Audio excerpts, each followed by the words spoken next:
Hay cuestiones de la vida cotidiana que son importantísimas para los ciudadanos y que habitualmente desde la política o no se atienden o no se entienden o, en fin, no se quieren solucionar, ¿no? Nosotros comprometémonos a una ley del ruido que abarque los problemas cotidianos de molestias para los ciudadanos, los problemas también cotidianos para muchos ciudadanos, por desgracia, de ruidos nocturnos en locales o en las calles. De modo que vamos a solucionar, porque digamos que ya desde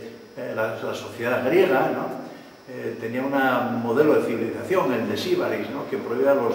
pitos y los ferreros en las calles para no perturbar la siesta de los ciudadanos. Bueno, no vamos a llegar a tanto, pero lo que no puede ser es que un ciudadano en su propia casa no pueda dormir, tenga que ir a trabajar o no tenga que ir a trabajar al día siguiente, de alguna forma que quede expropiado.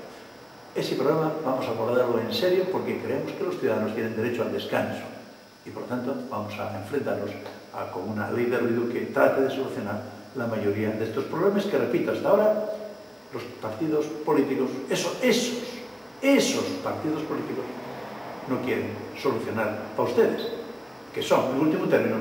quienes pagan los impuestos y a veces, yo creo que equivocadamente, invítolos a reconsiderar los que los voten para que los perjudiquen.